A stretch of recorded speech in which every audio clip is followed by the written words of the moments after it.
Kwanza nipende kumshukuru mkurugenzi wetu mtendaji wa halmashauri ya wilaya ya Kilosa, Bi Beatrice Clever Mwinuka. Amekuwa na mchango mkubwa sana katika kuhakikisha timu za watumishi zinashiriki kwenye mashindano haya SHIMSEMITA. Kwa jitihada zake na upendo wake juu ya timu hizi na upendo wake katika michezo, namna anavyothamini michezo imekuwa chachu kuhakikisha kwamba sisi tunashiriki miaka 4 mfululizo kwenye mashindano. Kwa hiyo kipekee shukrani zangu za dhati ziende kwake kwa namna ambavyo yeye ameweza kujitahidi kuhakikisha kwamba tunashiriki katika mashindano haya.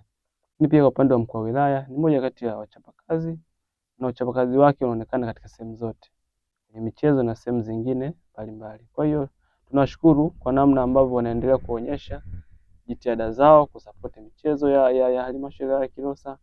Kwa hiyo shukrani zangu ziende kwao, viongozi wetu wakubwa hao ambao wanatusaidia sana kuhakikisha kwamba mashindano haya tunashiriki kamilifu, ikiwemo kwa namna ambavyo wao wameweza kutoa nguvu zao za kiakili, lakini pia za kinguvu, kwa maana ya kutujenga kisaikolojia, kutujenga katika hali na mali, lakini pia katika namna ya kiuchumi, ili tuhakikishe kwamba tunaanza kambi mapema, tunapata vifaa ambavyo vinatakiwa, lakini pia watumishi wanawezeshwa kuhakikisha kwamba wanaenda kushiriki kwenye mashindano haya.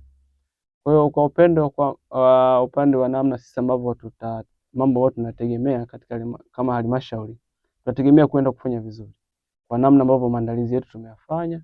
Kwa hiyo wana Kilosa wote wategemea mambo mazuri na ikiwezekana kabisa kurudi na kikombe, sababu tunaamini timu yetu ni bora, japo hatujui kukutana timu zingine, lakini tunaamini kwa historia yetu mpaka kufika nusu finali na tushaingia finali, sio timu ndogo. Kwa ukiweza kuangalia ndani ya miaka 4 tumeshaingia nusu finali na tushaingia finali.